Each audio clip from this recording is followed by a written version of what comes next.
ustedes recuerdan, hace unas semanas hablábamos con Ramón Bernadó de un ciclo de cine alemán al que asistió. La verdad es que todo películas encomiables y dejamos una película pendiente. Bueno, Ramón, lo primero, bienvenido. Gracias por incluso en esta época estival acercarte a nuestros estudios. Pues nada, encantado de estar aquí también en verano, en el Radio Guadalajara. Para dar un toque refrescante, ¿verdad? Bueno, ahora es lo que se dice, ¿no? Cualquier programa tiene que ser refrescante. Nosotros de refrescos poco vamos a hablar porque es una cosa que nos quedó pendiente y yo ya sabes que tenía mucho interés de hablar de esta película. Es una película que vi en el Festival de Cine Alemán, es El gabinete del Dr. Caligari. Es una película de 1920 y que hace casi un siglo.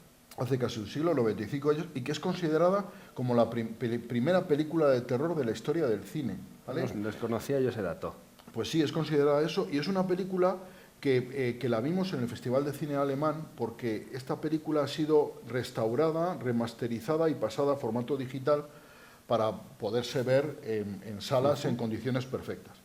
Entonces, se aprovechó, aparte de varias copias que hay de la película en diversos sitios de Europa, entonces se fueron viendo qué partes estaban mejor conservadas de cada copia de las diferentes películas para hacer, diríamos, una versión de la película con las mejores imágenes posibles. O sea, ¿no? Es un trabajo minucioso. Un trabajo minucioso que ha llevado mucho tiempo, que ha sido y que a mí un trabajo encomiable y que nos permitió a los que asistimos al Festival de Cine Alemán pues verla en pantalla grande, que es una oportunidad única. Yo esta película la he visto varias veces, está en YouTube, en mi blog se puede ver perfectamente, la he puesto con el enlace a YouTube para que se pueda ver y el que esté interesado la ve, pero no tan con buenas condiciones. Entonces ver esta película en esas magníficas condiciones en pantalla grande, y luego se contó con la colaboración, con la presencia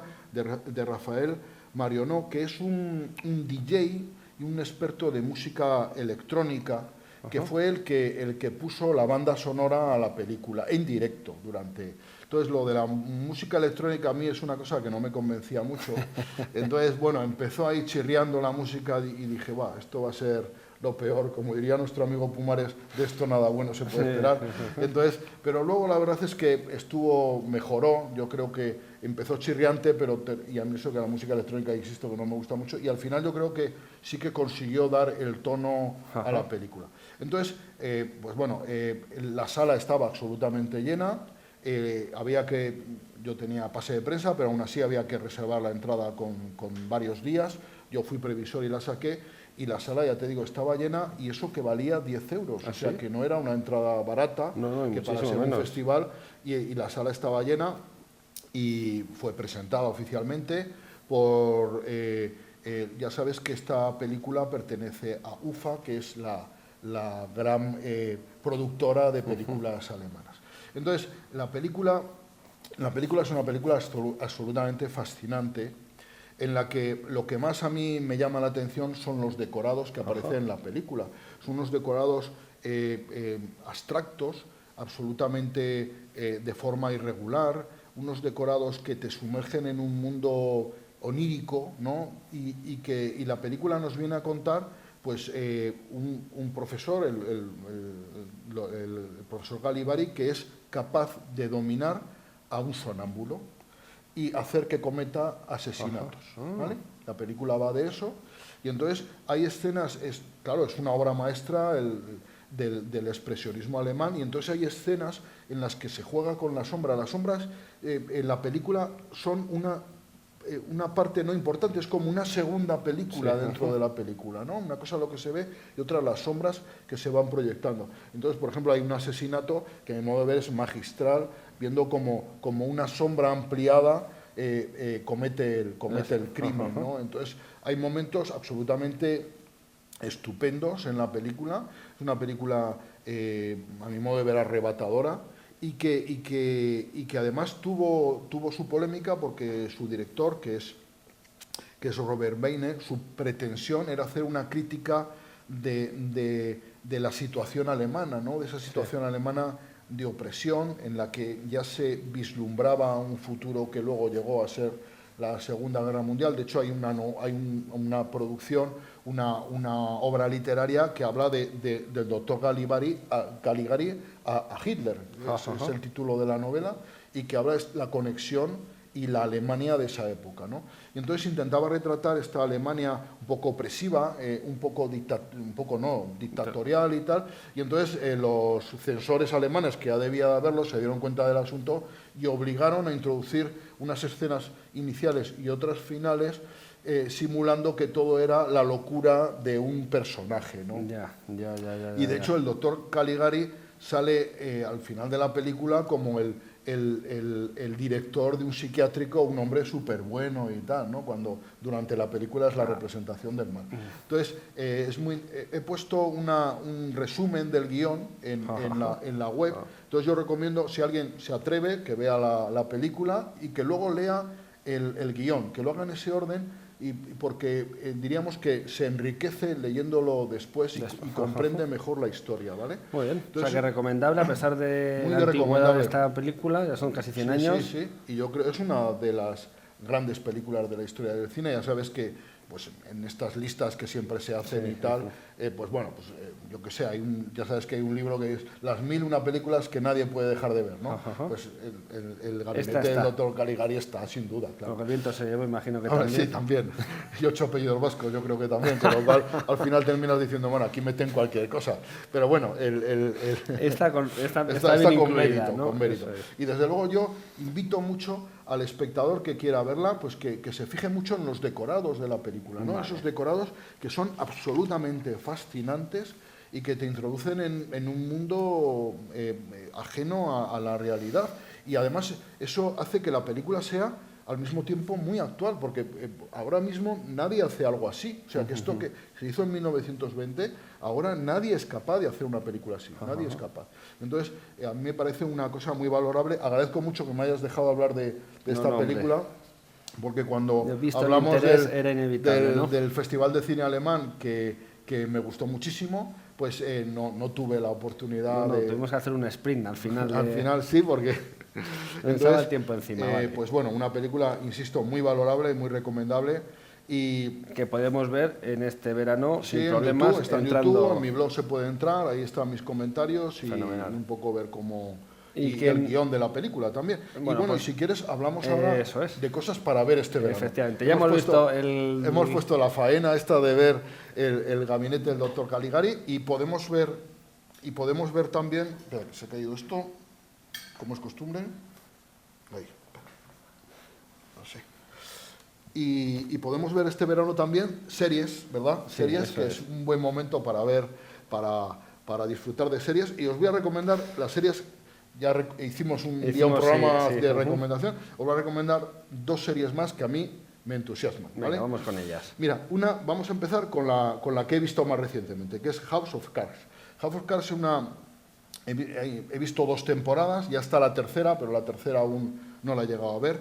Y el creador es un tal Bob Billimon, y es muy curioso porque la mayoría de los episodios de la serie están dirigidos por directores o por personajes cinematográficos importantes. David Fincher, por ejemplo, dirige varios de los episodios. Robin Wright ya sabes que es esta actriz, ¿verdad?, que protagoniza la serie y dirige también algunos de los episodios. Y Jodie Foster, que todos conocemos también, pues es también directora de varios episodios. O sea que la serie, diríamos, cuenta con personalidades del cine dirigiendo capítulos de la serie, ¿no? ¿De qué va esta película? Es una especie de thriller político, es una película política, ¿vale? Ya sabes que Obama, una de las razones por las que vi esta peli es porque Obama, siempre que le preguntan cuáles son sus series favoritas, aquí en España no se pregunta eso a Rajoy, obviamente, pero en Estados Unidos sí se le pregunta, y entonces cuando se le pregunta, Obama siempre dice que es The Wire, que es una serie policíaca, que ya hablaremos si quieres algún otro día, que es una serie magnífica que se desarrolla en la ciudad de Baltimore, en los suburbios de la ciudad de Baltimore. Y esta otra es la segunda serie que él habla como su preferida. House of Cards. Tampoco tiene mucho mérito porque yo creo que todos los políticos ahora un poco culturetas hablan de que House of Cards es una de las grandes de las series, incluido nuestro inefable Pablo A ver si Pablo me ha ido. Iglesias. Pablo Iglesias, por ejemplo. Bueno, hablaba cuando también de Juego de Tronos mucho.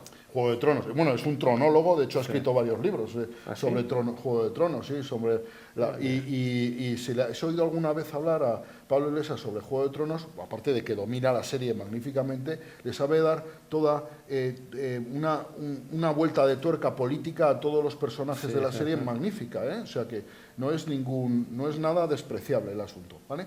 Entonces, también Pablo Iglesias habla de House of Cards como una de las grandes series, ¿no? Y muchos políticos, porque es una película que retrata el mundo político americano, ¿no? De los congresistas que tienen que ganar primero sus elecciones en sus distritos, que luego tienen que conseguir financiación para sus campañas y que luego tienen que trepar dentro de este mundo difícil del Congreso americano, en el que además no es como aquí, que los grupos parlamentarios votan todos lo mismo. Ahí, ¿no? Ahí cada congresista tiene su opinión y incluso proyectos ley demócratas no son apoyados por todos los congresistas demócratas, sino algunos republicanos les apoyan. Sí, entonces hay que ir consiguiendo voto a voto para el apoyo. Entonces habla de todo este mundo. Su personaje es Francis Underwood, que es Kevin Spacey. Kevin Spacey hace de este político un auténtico político desalmado, un Maquiavelo. Bueno, Maquiavelo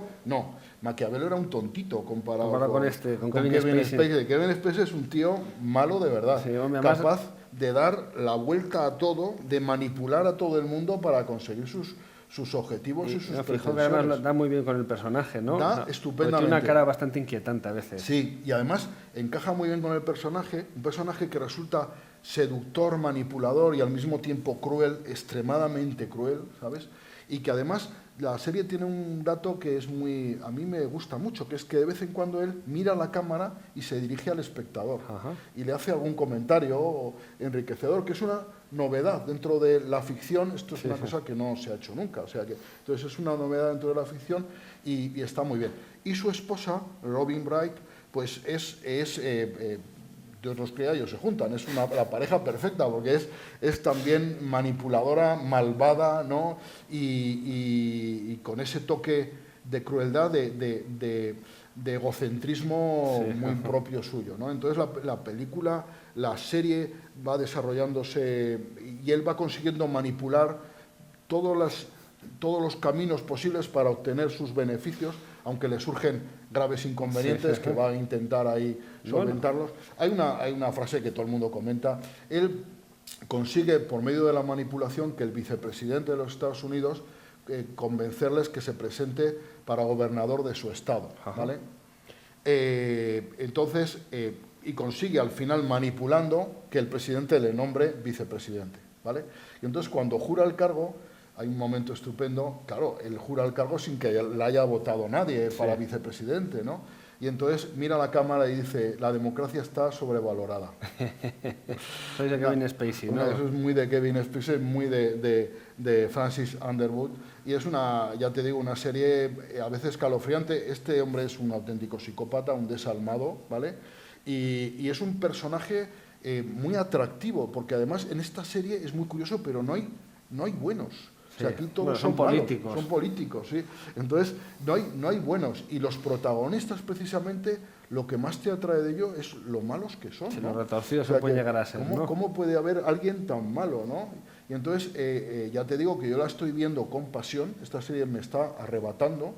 Es una serie que no es una serie fácil, no es una serie fácil de seguir, porque tiene no sé cómo decir, por cierto nivel intelectual. No es para verla mientras entras y sales de la cocina. No, hay que prestar atención. Vale. Hay que prestar atención, porque además no es una serie que te lo ponga fácil. Muchas veces se habla de un personaje un momento y a lo mejor capítulos después va a volver a salir y tienes que haber tenido la información bien cogida para hora de desarrollo. Pues House of Cards, para verla con interés y con cuidado. Y una segunda serie. Una segunda recomendación de series para este verano, que ya la recomendé el año pasado y que este año vuelvo a insistir, es Breaking Bad. Es a modo de una capilla Sistina dentro de la serie. Las series están llegando a un nivel impresionante y Breaking Bad lo es. El creador es Vince Gilligan y es una serie, insólita. Primero, insólita porque se desarrolla no en Nueva York, ni en California, ni en San Francisco, ni en Florida, se desarrolla en Nuevo México, en una ciudad llamada Albuquerque, ¿vale? O sea, cosa ya de principio un poco rara. Y luego, sus protagonistas es primero un profesor de física, de instituto, que tiene cáncer y tiene que obtener dinero, porque no tiene el seguro médico, no le cubre eso, tiene que obtener dinero para pagarse su tratamiento, ¿vale? Y para eso se asocia con Jesse Pinkman, que es un exalumno suyo, un toxicómano perdido, ¿vale? Perdido y absoluto, para conseguir fabricar metanfetamina entre los dos y financiarse él, en principio, lo que va a ser su tratamiento para el cáncer. Entonces, tenemos una serie que se desarrolla en Albuquerque, en Nuevo México, protagonizada por un profesor con cáncer y un toxicómano. Vamos a ver, esto es muy arriesgado, muy arriesgado. Aquí no hay médicos guapos, ni enfermeras guapas, ni policías listos, ni CSIs que encuentran una huella y ya saben quién es el asesino. Esto es rompedor absolutamente, ¿vale? Y entonces, esta serie va caminando magníficamente, llenándose de personajes muy estupendos, como por ejemplo, bueno, y quiero decirlo, Brian Carson es Walter White, este profesor, ¿verdad?, enfermo, que al principio se deja llevar por salvar él, buscar luego el bienestar de su familia, que tiene un hijo con una parálisis cerebral y tal, pero al final se deja arrastrar por lo que es el poder, ¿no? El poder. El lado oscuro, ¿no? El lado oscuro, efectivamente. Luego, su esposa, que es interpretada por Anna Gunn, que es una actriz estupenda y que es un contrapunto magnífico a su esposo. Esta actriz lo hace fenomenal. Aaron Paul es el que interpreta a Jesse Pinkman, muchacho toxicómano, que da mucho juego en la película. Y es que además Walter White tiene un cuñado que es agente de la DEA, ¿sabes? Entonces tiene que estar jugando con su cuñado, ¿verdad?, para que no le descubra, ¿vale? Pasó un momento al garaje, ¿no? Casi mejor ya voy yo, mejor no. Bueno, esto sale en el primer episodio. Ellos empiezan a fabricar metanfetamina en una caravana que llevan al desierto y ahí empiezan a fabricar la metanfetamina y hay una imagen estupenda de Walter White en calzoncillos, en la puerta con estos calzoncillos de toda la vida, de esos que ni yo llevo, que llevaban mi padre, entonces, de esos en la puerta de la caravana, pues esperando que se termine de fabricar la metanfetamina. Entonces es una serie, a mi modo de ver, colosal. ¿Da tiempo a verla durante el verano? Pues mira, son 62 episodios, ¿vale? Bueno. 5 temporadas en total y por darte algún número, ha obtenido en festivales de series, pues 128 nominaciones y 62 premios, ¿vale? Pues o sea que posiblemente Breaking Bad es la serie más premiada de la historia de la televisión, ¿vale? Pues muy recomendable. Muy recomendable, que nadie se la pierda. Eso, es que la podemos ver. Breaking Bad, 128 nominaciones, 62 premios, 62 capítulos también. Bueno, a lo mejor el verano solo se nos queda corto, ¿no? Nos hace falta un poco más de tiempo. Si le das dando caña en una semana te sí. Sí, hombre, si te das caña, sí. Muy bien, pues con esta recomendación nos quedamos, Ramón. Muchas gracias, muchísimas Pablo. gracias. Encantado. Y bueno, ya saben que cada semana se pasa por aquí Ramón Bernado, crítico de cine, también de series. Hablaremos de más cosas, ¿no? Hablaremos, claro, por supuesto. Hola, soy Ramón, la página web, también en el Alto de Henares. De nuevo, gracias, Ramón. Muchas gracias. Y hasta la próxima. Encantado. Hasta luego.